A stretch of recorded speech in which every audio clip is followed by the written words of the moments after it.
Okay, you're Great. I'll click start.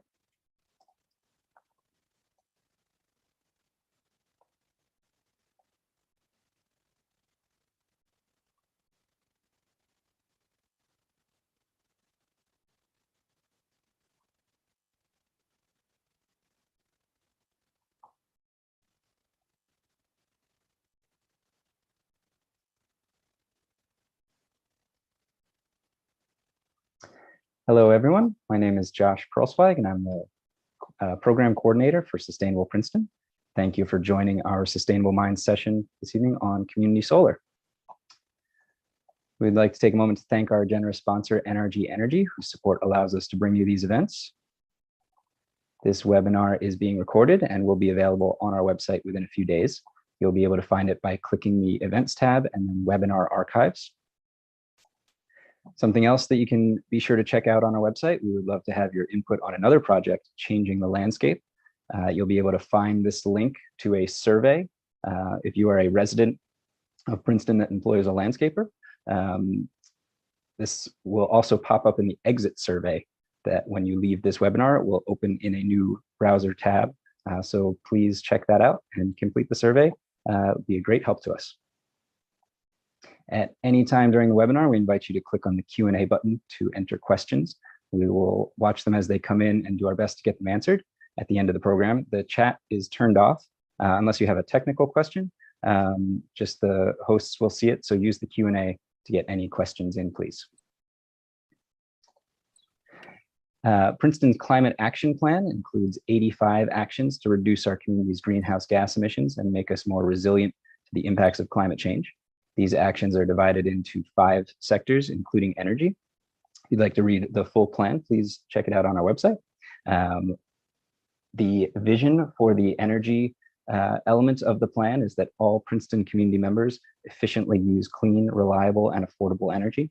There are 2 elements to that. The first is to reduce emissions in the built environment, and then increase the supply of low carbon, affordable, reliable energy. So this is everything that we'll be talking about with community solar. And in fact, objective or action 2.1 is to pursue community solar and ensure maximum participation of low to moderate income households. And we have some specific targets there. So we will learn exactly what that means and a little bit about how we may get there. I'm going to launch a quick poll just to get a little background on our attendees and sort of where everyone's understanding is with community solar. So hopefully you are seeing that poll. There are 3 questions. There's a scroll bar on the right, and you'll need to use that.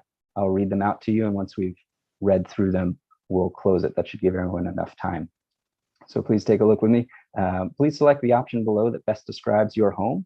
And we're looking to see if maybe you're an owner or a renter of a single family home or apartment, if you're in Princeton or outside of Princeton. Those are repeated there. Second question, do any of the below scenarios apply to you? Are you a current subscriber to community solar? Do you purchase renewable energy from a third-party provider? Do you have solar panels on your roof? Do you have solar panels as a ground mount system? Or none of the above, and I'm here to learn more, which is a great answer. And third question, what do you see as barriers to accessing solar for your own energy needs? And we'll certainly get into all of these. Do you rent? Are you worried about costs? Can maybe condition of your roof not oriented the right way, or might need replacement soon, tree shading, or you just need more information, which is also a great answer.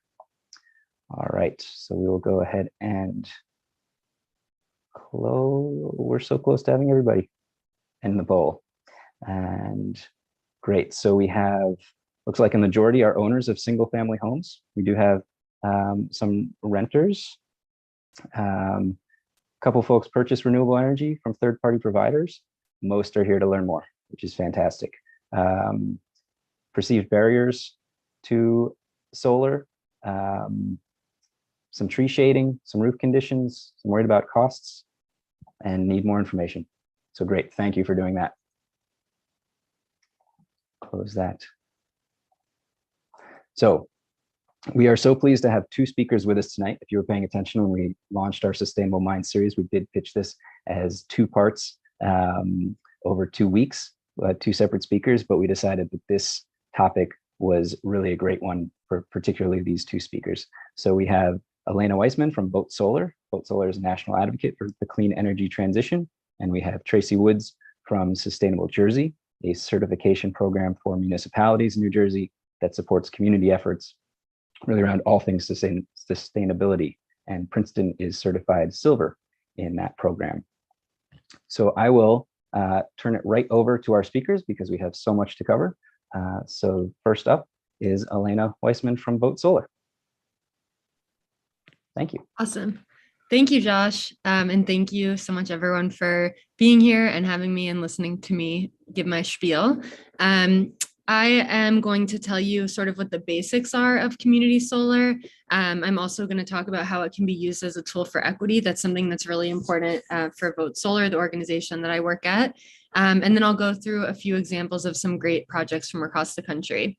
And like Josh said, I'm the Mid-Atlantic Regional Director at Boat Solar, which means I work on our campaign side. I work on legislative campaigns to usher in a just transition to the clean energy economy. And I work mostly in New Jersey and in Pennsylvania in that role. Should I tell you to go to the next slide, or do I do that? Great.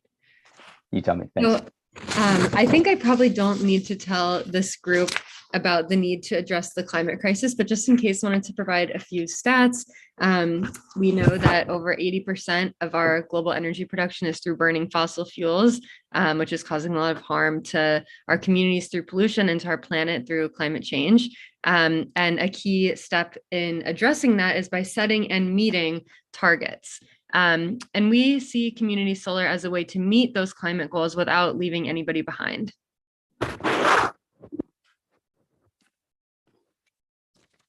So solar is one piece of this puzzle, solar power. We know through many, many polls and studies that Americans really support solar across party lines. We just did a poll actually in Pennsylvania, which is a major fossil fuel state with a stark partisan divide, and we still saw really high levels of bipartisan support for solar. And just a quick note on this. So people really appreciate solar because it is cheap. It's becoming cheaper by the year. It's clean, it's simple, and it can easily be scaled to be small and distributed or large and grid scale. But as it's growing exponentially, like you can see in this chart, it brings with it benefits for jobs and savings and obviously an emission reduction too. But not everyone gets a piece of that action because not everyone can install their own solar panels. So if you could go to the next slide, we can look at a few different limitations to accessing your own on-site solar. These are just three. You might be a renter, so you don't have a roof to install solar panels on.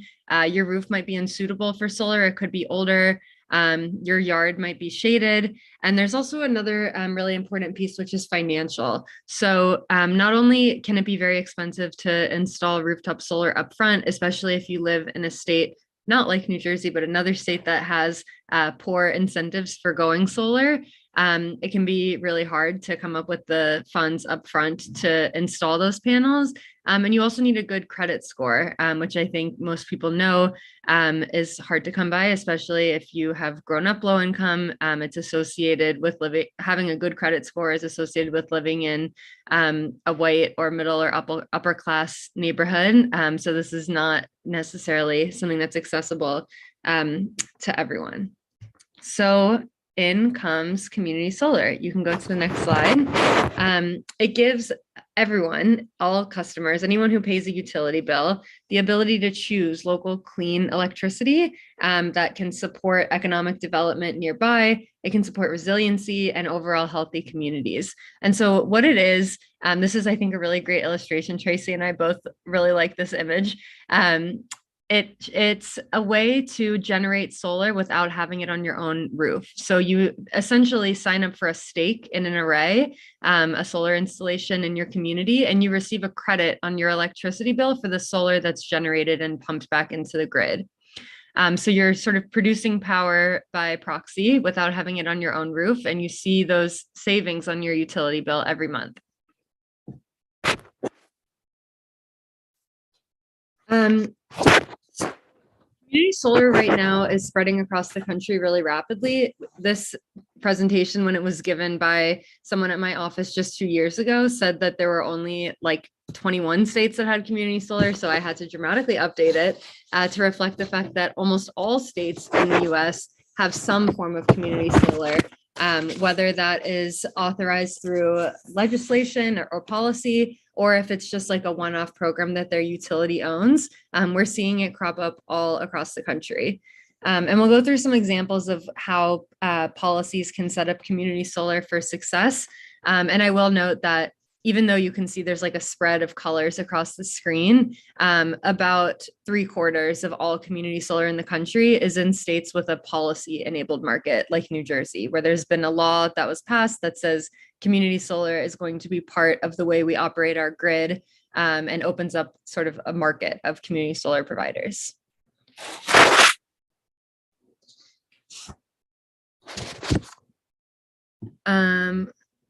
Something is hitting my speaker. Sorry. I'll try. It's probably just me touching the screen, so I won't do that anymore. Okay, thank you, Jenny. So community solar is growing really quickly. 3 gigawatts is a lot. There's a lot of community solar installed on our grids across the nation. And in New Jersey alone, in the last year, the BPU, the Board of Public Utilities, which runs all utility programs in New Jersey, approved 165 new megawatts of community solar. It's really a lot, and it's also growing faster than overall solar deployment in the United States. And I'll note also that I mentioned the benefits and need for sort of good enabling policy of community solar. So I'll note that there are 4 states that carry most of the weight when it comes to community solar deployment. And those are Minnesota, Florida, Massachusetts, and New York. And New York, I know New York and New Jersey love to compare to one another. New York just reached 1 gigawatts in community solar installations, which is a huge accomplishment. We'll probably see more growth coming soon. I noted here the Biden administration is targeting 5 million homes with community solar installations. So we should be seeing more coming through. So I mentioned I'm going to go through how community solar can be used as a tool for equity. Community solar programs are an important piece of this puzzle in providing for energy and environmental justice. Just having community solar alone does not represent a step in that direction. In our opinion, it needs to be structured appropriately.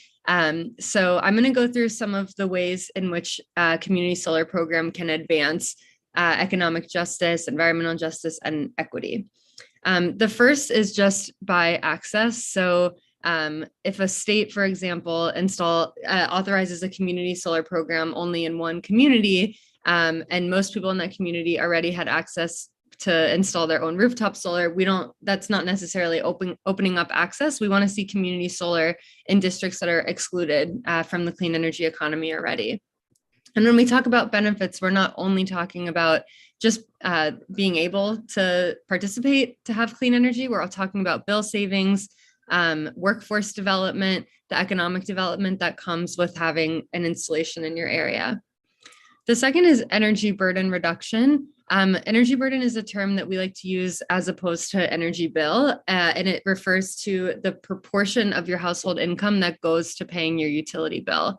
So a good community solar program has a guaranteed savings element to it, and this is especially important for low-income families, overburdened communities in New Jersey, multifamily renting households of color, who have a much higher energy burden. They spend a much larger of their percentage of their income on energy bills than the average family. In New Jersey, it can be up to 2 or 3 times as high as the state average.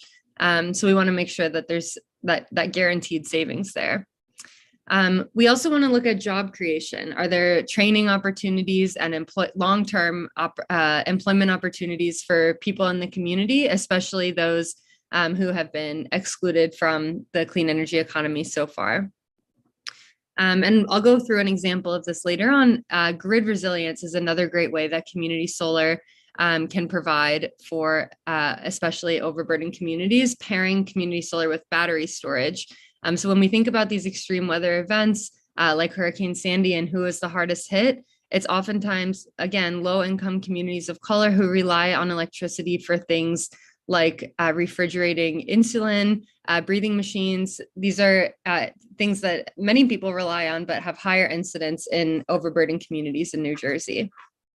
And the last is environmental justice. So we think not only about, supplanting emissions, if we can switch more of our grid to clean energy, we're reducing emissions, which of course have the highest concentration in environmental justice communities, but we also think about it as a tool of transformation, looking at landfills, brownfields, other environmental health hazards, turning them into changing their legacy to one of clean energy.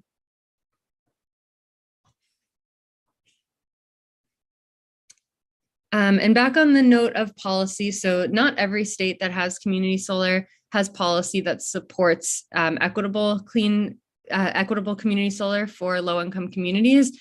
Just 18 of them do. New Jersey is one of them. So every community solar program needs to reserve at least 40% of its capacity for low and moderate income subscribers. In practice, all of the awards that have been granted to developers they serve majority low and moderate income subscribers, so at least 51%.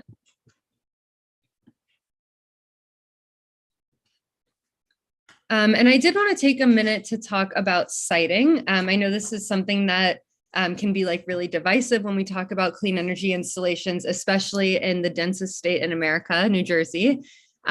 So we need a lot of clean energy to transition ourselves off dirty sources.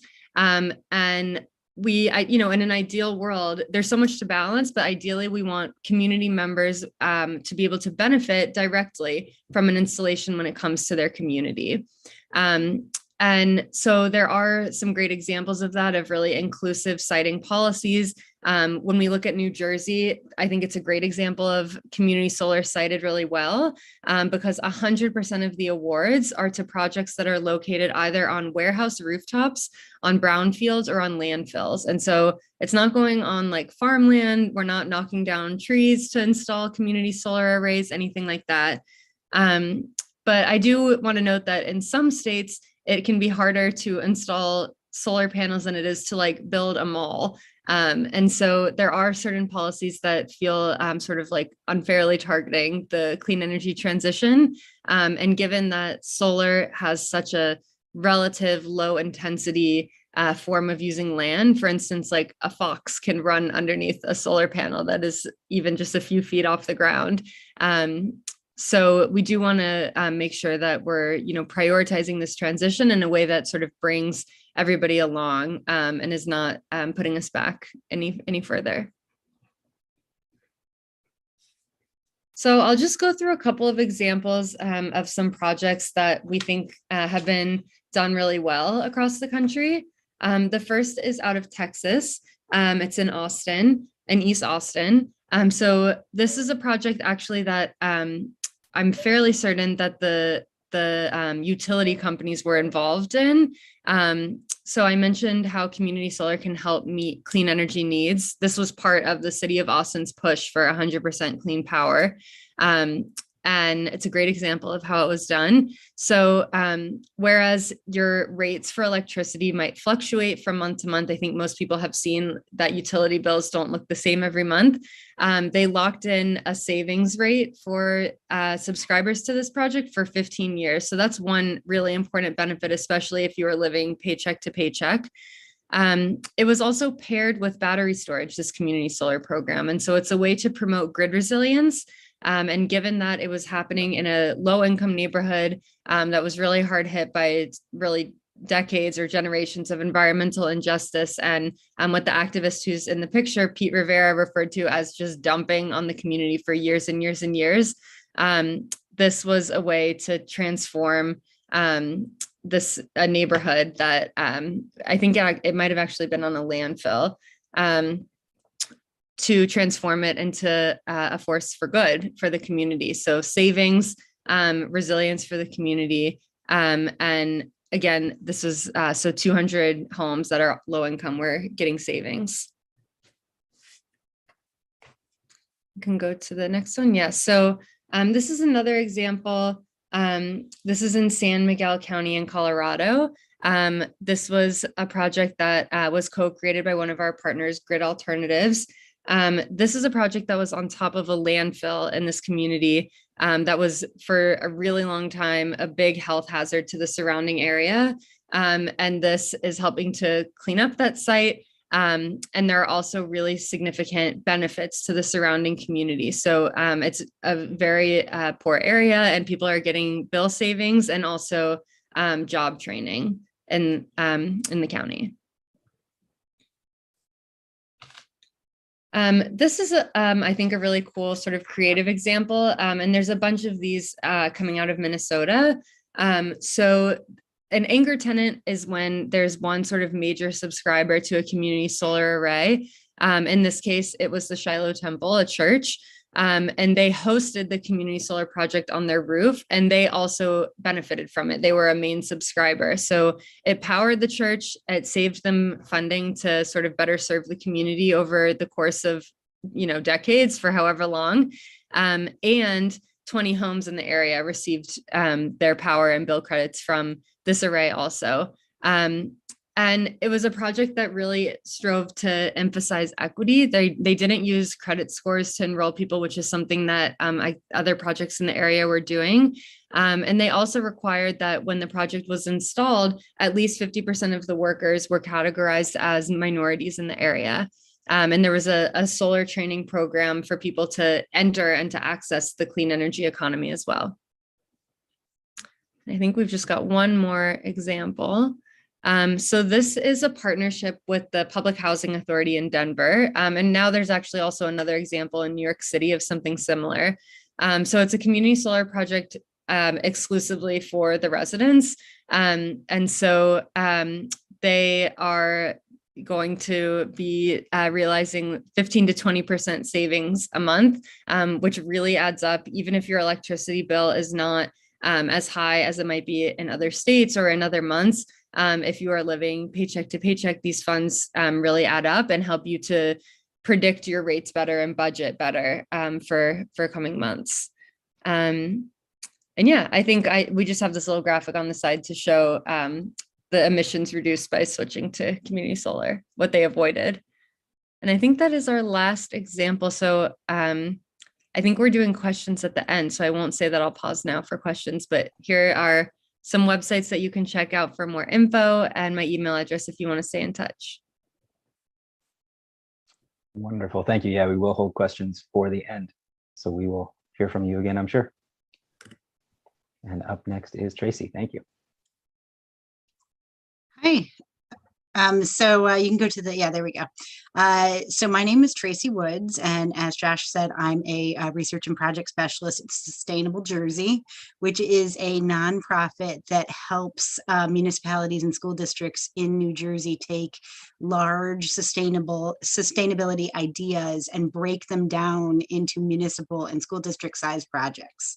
And our website, which is shown there, has a lot of information about how these actions can be done both in the school districts and in the municipal setting.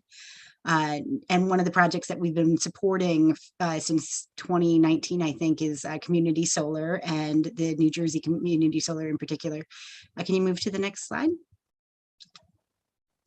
So some of the things that I'm going to do in this talk or build on the talking points that Elena had about how community solar is going across the nation, and really tie it to what's happening here in New Jersey.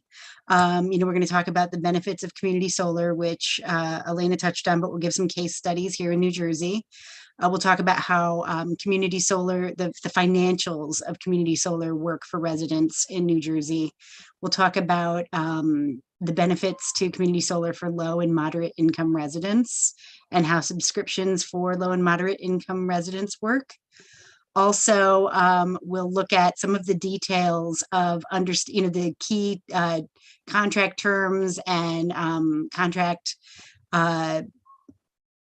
details that you need to look at when you're thinking about doing a community solar project.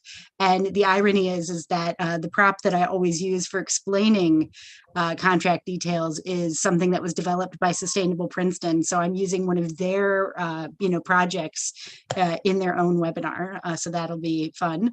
Then we've got some frequently asked questions, and we'll also take a look at where community solar projects are located or will be located in New Jersey.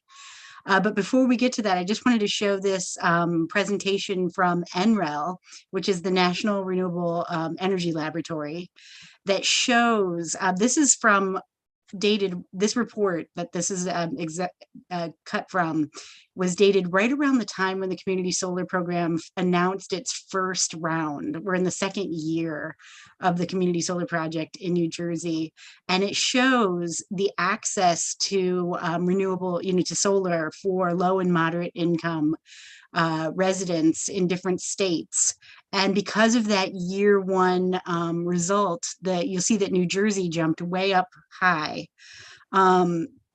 in that chart. And if they were to make that chart now, it would include all of the projects that were included in year two, and it would also have a lot more of that, or some of that darker blue color, because some of these projects have been built, are now operational. So that is a big benefit to low and moderate income residents of New Jersey that comes from the community solar program. And like Elena said, a lot of that has to do with how New Jersey structured the program at the state level.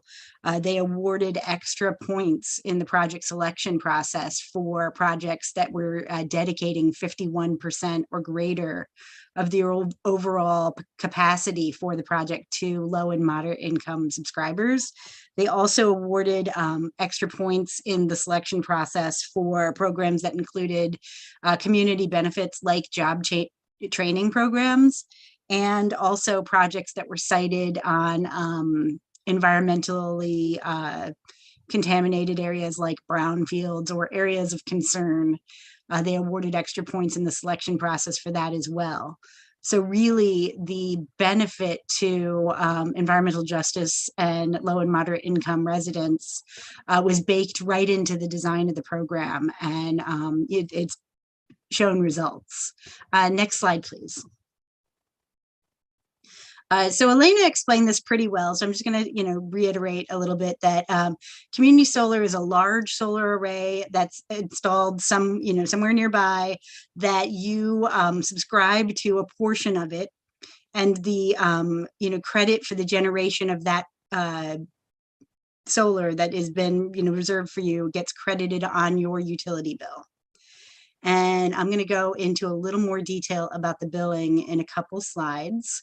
But two examples of how community solar may look is it could be sited on, on ground mount solar panels that are then, subscribed to by local residents. Or in the top picture, this is an example where a roof of a communal, like an apartment building, has a community solar project, and then the residents of that building can subscribe to the project that's on the roof, because they couldn't put solar panels up individually because they don't own the roof. But this allows them to use the roof of the structure that they currently live in as a way to get the benefits of renewable energy. So that's another style of community solar. And let's go to the next slide. So, in addition to the benefits to individual residents, there's a lot of benefits for the community and society at large that come from community solar. And, you know, in addition to expanding access to solar and local generation of clean energy, workforce creation, you know, we've talked about these things. Probably one of the most interesting to me is the positive development on difficult sites. If you look at this bottom picture here, this is a planning drawing from Manchester's landfill community solar project, which was included in year 1 of New Jersey's community solar pilot. This is a landfill that for years, the city of Manchester was getting fines from the DEP because they had an uncapped landfill, and they were really at their wits' end trying to find a way to fund capping of this landfill. And then as community solar came along, a developer said, you know, the municipality can lease us the land, and as part of the project, we'll cap we'll pay the fees for capping the site. And on top of that, we'll pay the municipality to lease the land. And then on top of that, you know, the residents of the municipality will have access to the subscriptions and get a reduction in their utility bills. So it's like a win-win-win for, you know, Manchester and its residents and the residents in the neighboring communities. So that's just one example of the benefits of community solar for, you know, even people who aren't subscribers to the project.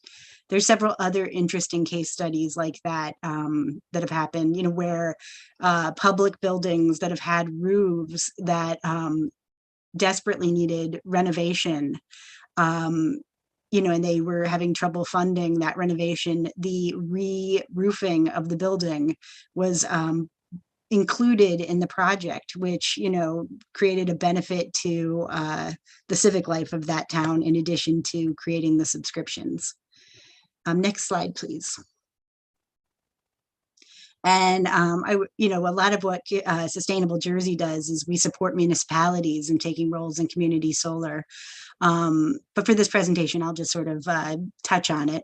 Like Sustainable Princeton and the Township of Princeton have done, you know, they're supporting outreach of community solar.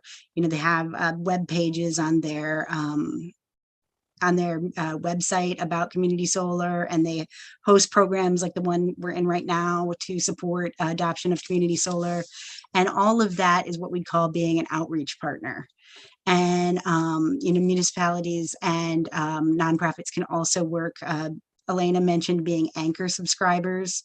That's not something that's been really huge in New Jersey yet, but it might be something that takes hold later in the community solar project. Next slide, please. So, you know, now here's what you really want to know. How can we save money and how much can we save?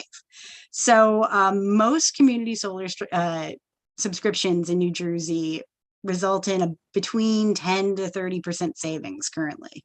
It really varies depending on the project. And also some projects offer a higher percentage of saving if you're classified as a low and moderate income resident, or if you know, there may be other special offers that are reserved for certain communities. Like if a municipality is acting as an outreach partner for a project, the residents of that community may get a slightly higher percentage of savings. So, you know, there's a varying percentage of savings depending on the project and the category of subscriber that you are. Go to the next slide, please. So this is how the finances of community solar work. So the first thing that you do is you subscribe to a project, and you know, you fill out the contract, and then once the project starts generating electricity, you will see a credit for the portion of the project that was reserved for your subscription.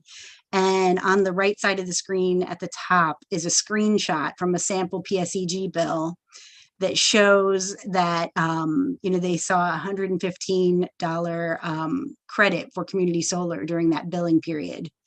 And you'll see up above that they have $192 was their electric charges.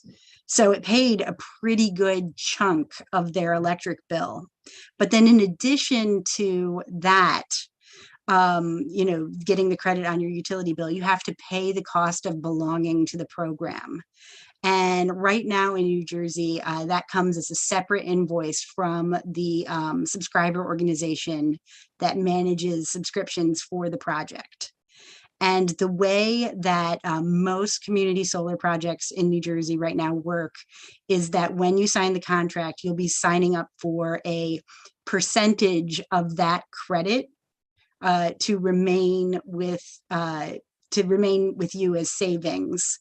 And then there'll be an agreed upon percentage that will be the fee of the community solar subscriber organization.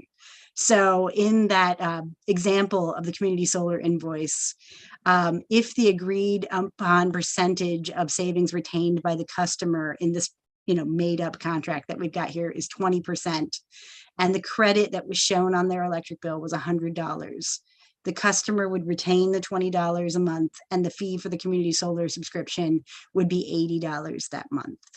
So that means that the fee from month to month for the subscriber organization will vary based on how much generation there was as part of the larger project. And you'll see, you know, that reflected on your utility bill, and then also separately, you'll get the bill for the community solar subscriber organization. And I know that's something that you guys will have questions about in the Q&A. I'd be happy, we can roll it back to this slide when we get there and dive in detail. Can you go to the next slide?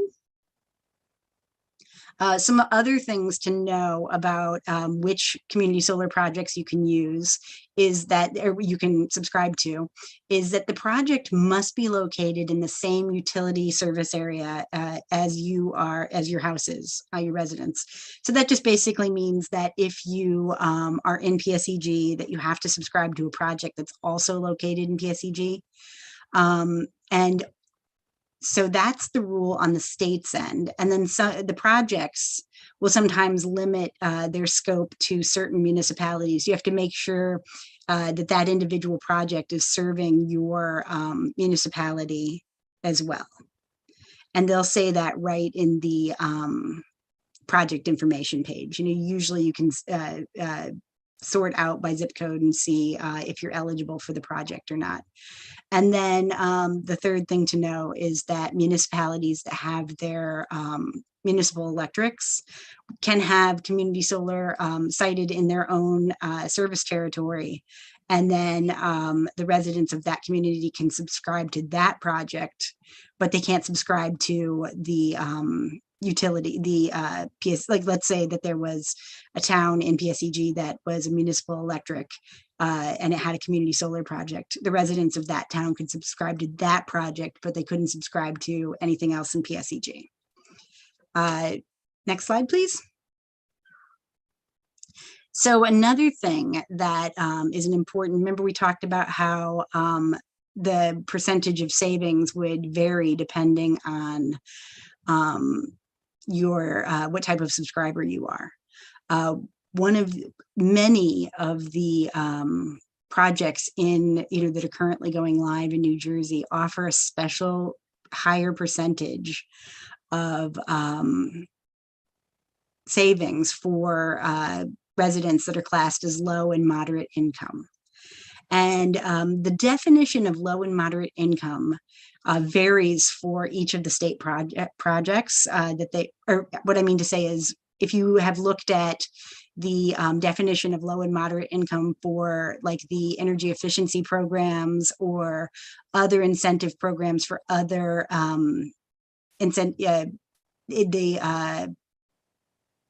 income limits for low and moderate income may be different than they are for community solar. So, don't use the references from other projects.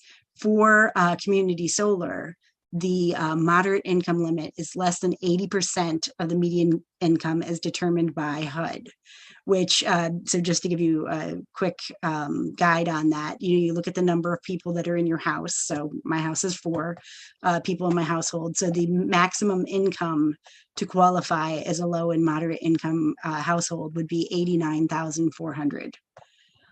So just to give you a sense, if you fit into that classification, you want to find out if there are enhanced incentive, enhanced savings percentages that you can get as a subscriber. Next slide, please.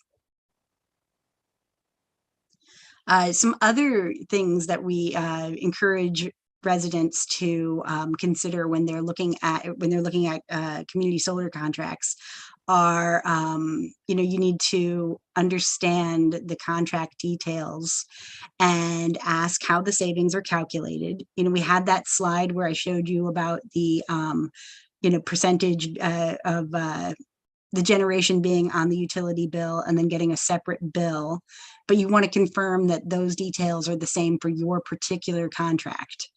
You also want to ask how long the contract term is. That's the time that the percentage of savings that's offered by the project is guaranteed to you. You also want to find out if there is anything in the project that would change that percentage of savings over time, sometimes called a fee escalator. So you can just ask the question as, will the percentage of savings be the same for the entire contract term? Is there a deposit or registration fee for belonging to the project? What happens if you move or need to leave the contract early? Sometimes for some projects, if you're staying in the same utility service area, you can just keep your same subscription. So that's a possibility. But if you're looking at moving, you may want to ask what will happen when you get to your new address. And, as far as leaving the contract early, you want to find out if there's a penalty for that. If some cases it could be if you give 30 days notice, there's no fee. So you want to ask about that.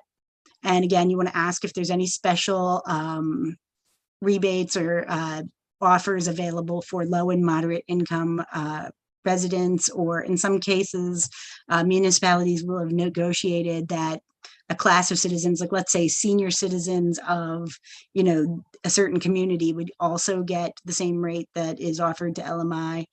So you want to see, ask if there's any special offers that you could take advantage of as part of the program. And then you want to find out when the project's going to become operational. Typically, subscriber organizations will take subscriptions before the project goes live, and you just want to have a sense of like how many months it's going to be before you actually start to see that credit on your utility bill, just so you're prepared for that.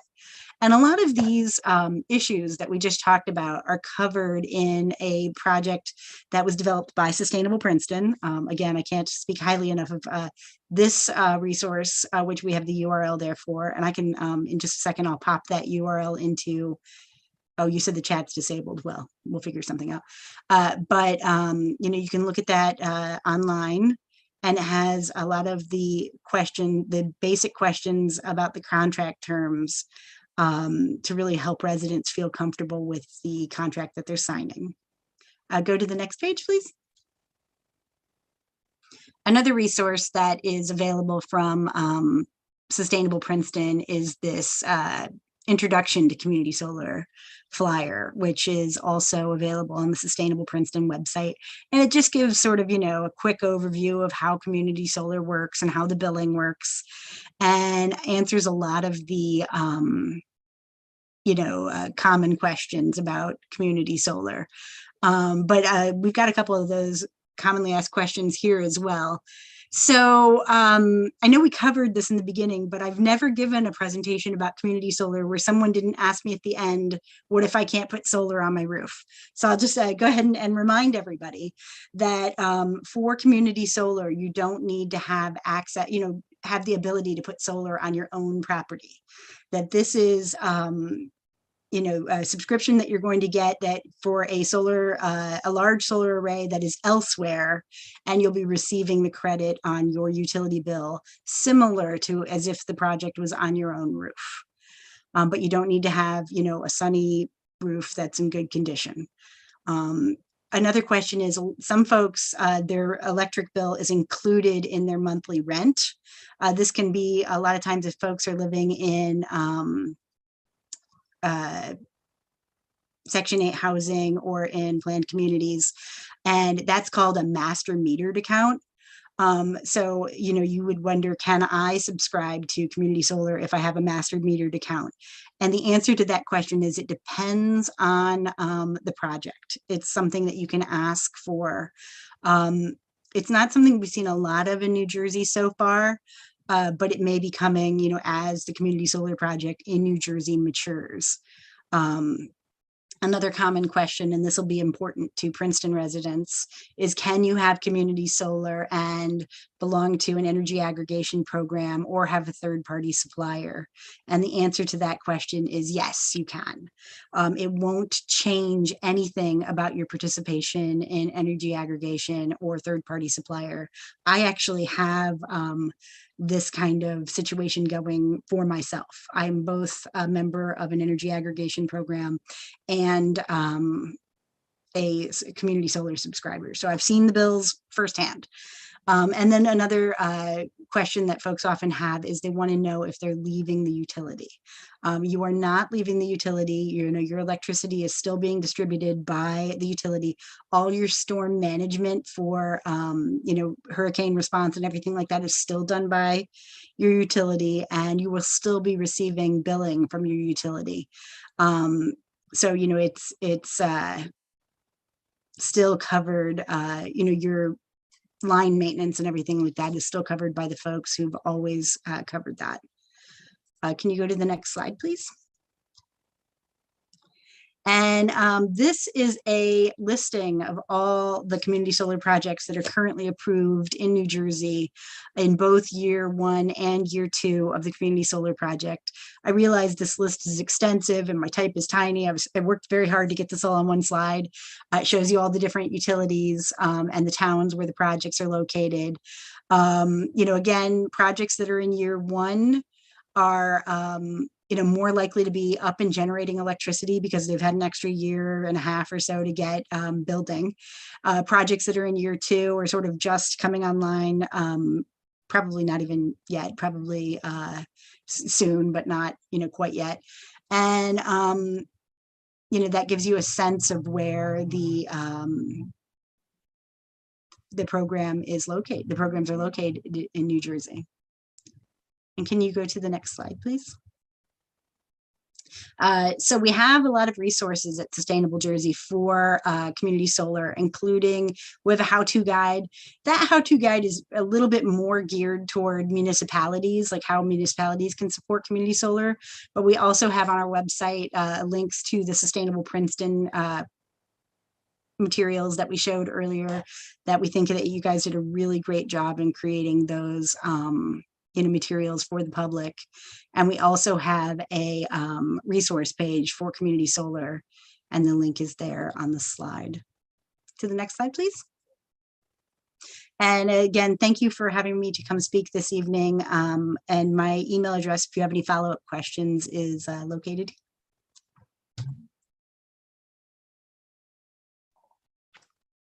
Great, thank you so much. And we did have a couple questions starting to come in, so I'll just remind folks that if you would like to enter a question, please click the Q&A button, and we will be able to read those out. And I will actually stop sharing for just a second. There we go. So we did have a few that already came in, and a couple of them we'll go through 2 at a time, actually. So someone asked about really about references for authorized list of providers. I think they're actually asking about rooftop solar and maybe for community solar as well. I wanted to mention that if folks don't know about Energy Sage, that's perhaps one of the sort of easiest aggregators of installers if you're looking for more information to get multiple quotes. And from some sort of third-party. Energy Sage is funded in part by the DOE. So that's a reliable source. But when it comes to community solar, Energy Sage is, Tracy and Elena, can you correct me, Energy Sage is listing some community solar, but it doesn't quite show up the same way we would all hope it would. So is there anything in the works for community solar specifically? I think Tracy might have an answer to that, but I just wanted to say that if you, based on the policies that New Jersey has, you're going to get a certain amount of savings with any community solar subscriber. So I wouldn't sweat too much about it. It's like a well-governed program. It's hard to get taken advantage of with it in New Jersey.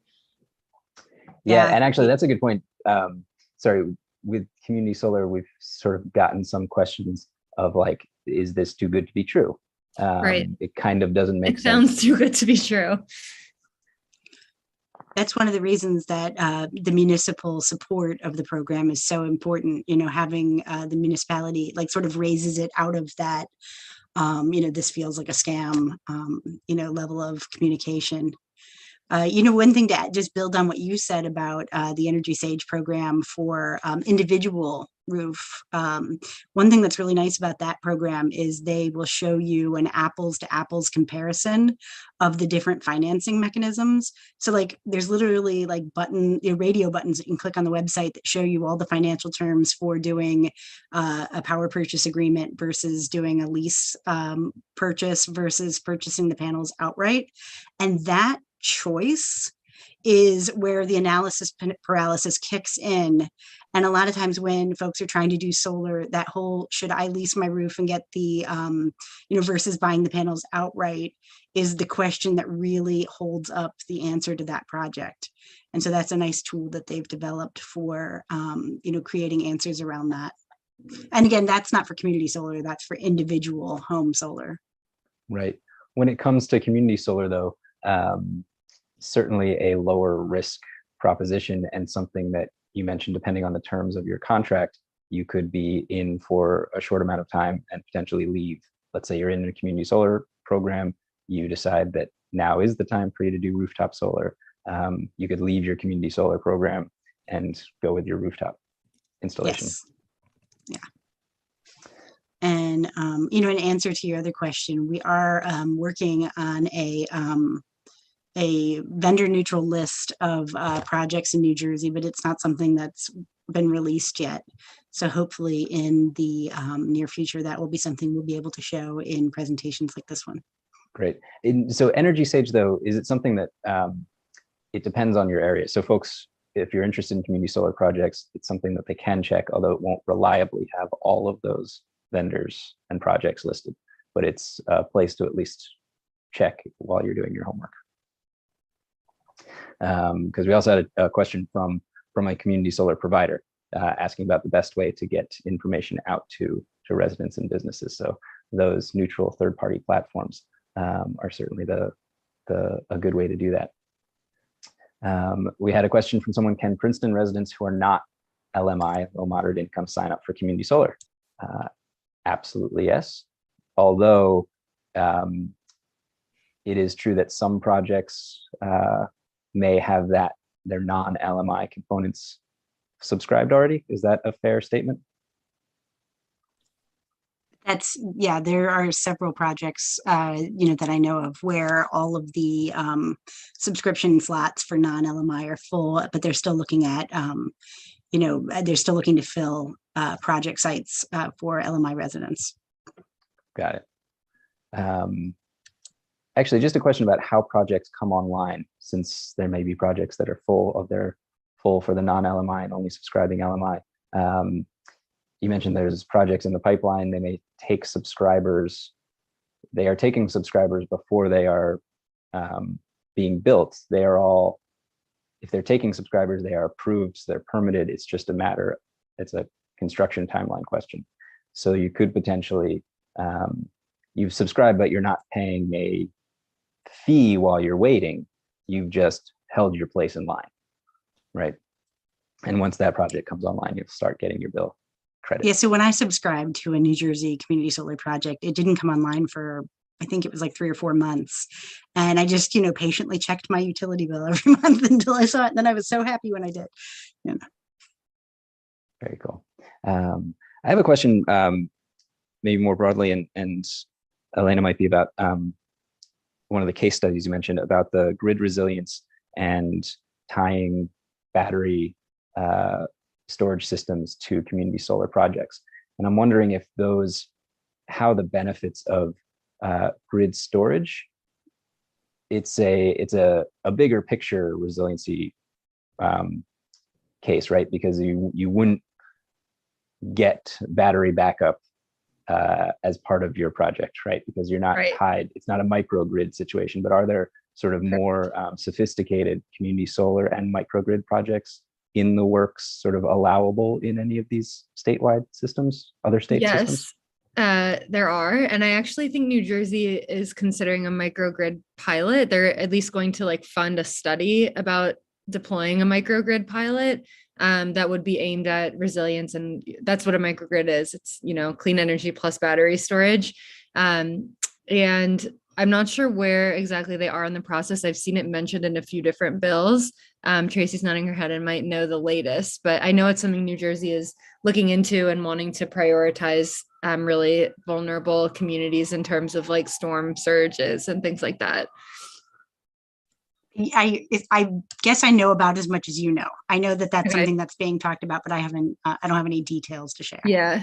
And then there are also a number of bills that would create a storage, basically incentive or rebate program for people to install backup behind the meter storage at their own residence. And that could be at a single family home. And then there would also be a separate category for multifamily apartment dwellings or low income housing. It would likely have a carve out for low income housing situations, whether that's single family or multifamily. But it does not exist yet in New Jersey, but it is a really important piece of the clean energy and resiliency pie. Yeah, can you talk about the ability for anchor tenants in New Jersey and how that would open up some of those master metered, affordable housing entity projects? Is that something that's so where does New Jersey stand there? Is that something that is likely coming, or how do we reach some of those? There's a desire to explore that and to make New Jersey a leader when it comes to these things. I'm not sure. There's also a lot of chatter in the legislature and among policymakers about the cost of the clean energy transition. I'll put on my advocate hat and tell you that I think policymakers and regulators really need to hear from people who are concerned about the climate crisis, that they need to weigh the cost of not doing anything, of maintaining our status quo, because there's just a lot of conversation about how much we're spending to make this transition and very little about the costs that are going to come and are already coming through climate change and extreme weather events. Sorry, I pivoted there. Anchor subscribers have played a really important role in other states' community solar projects because they give financial legs to a program while the subscribers are being found for that program. And, if a anchor subscriber is a block of LMI residents that are part of a master metered program, that's a great thing. But another model is if it's a commercial entity of some kind that is willing to, which could even be a municipal entity that is willing to scale down their subscription as it's filled up with low and moderate income residents. So it holds the place and gives the generation a place to go, and then is overtaken as low and moderate income subscribers join the project. That can be a really beneficial model to the project because you're not, you're providing the financial support to the program, but you're not holding slots that could be available for low and moderate income residents. Yeah. Got a couple of specific questions that have come in. How does a company like Clean Choice Energy fit into the community solar picture? So Clean Choice Energy is a third-party provider, and confirming that as you talked about and showed, you can be in a situation where you are buying third-party energy, clean renewable energy from a third-party provider, and you can also sort of layer in a community solar project in any fashion that makes sense for your personal energy mix. Yeah. Right. I would give two examples of how they're different. One is that, as far as I understand it, third-party energy suppliers don't have a guaranteed savings clause, which community solar does.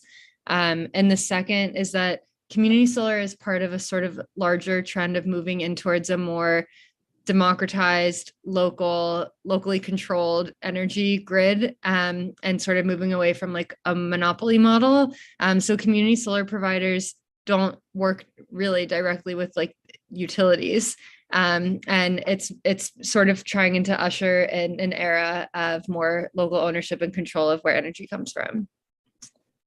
Right. The big difference is, you know, that you have a piece, just like that great slide that you showed. You are getting your energy from a system in your utility, and your subscription has enabled in part the construction of a local project.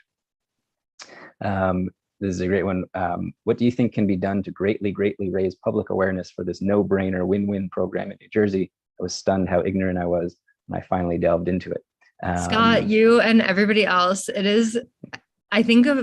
it's so frustrating. I think a big piece of why this is challenged, I work specifically on trying to build awareness for low income ratepayers to access the benefits of community solar. One big problem is that many of them have been promised things that sound too good to be true for a really long time. And this is another one in that line. So it's really hard to build trust in neighborhoods where people do come knocking on doors promising deals that sound really good that do not materialize. So I think one thing that we're trying to push the administration on is to work more with trusted messengers, to invest basically into like a marketing program of community solar, to have the governor, the chair of the BPU, President Fiordaliso, people from the DEP, anything to come with your utility bill so that you know it is legitimate to tell you about community solar, to work with community-based organizations who have advocates and sort of trusted providers that work with low-income ratepayers who could access benefits, to talk about this program. And they hear us, and I think we're working on a bill that would provide a lot more funding for the Office of Clean Energy Equity and would make it permanent.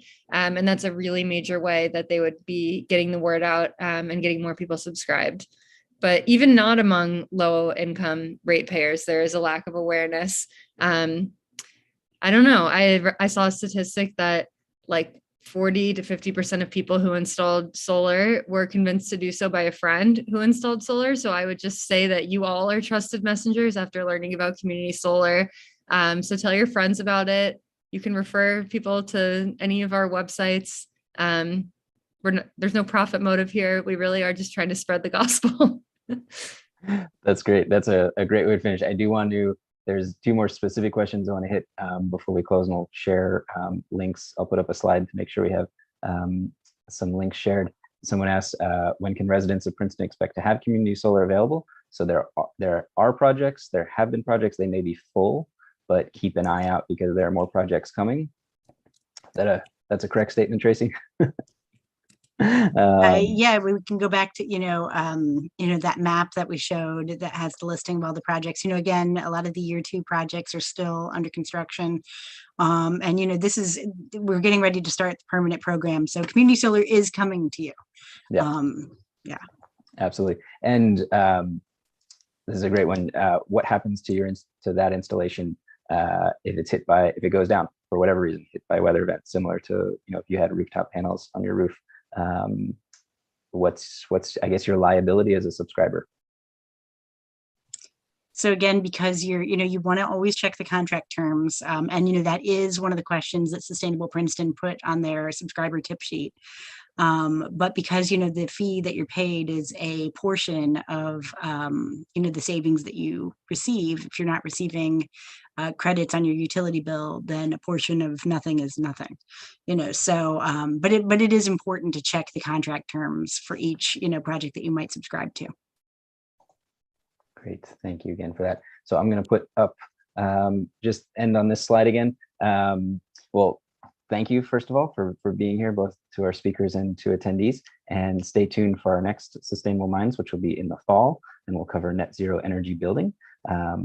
Sustainable Princeton, we can be reached at info@sustainableprinceton.org. We will put these slides along with any other links and materials from Tracy and Elena on our website, and we'll send an email out to everyone who's registered.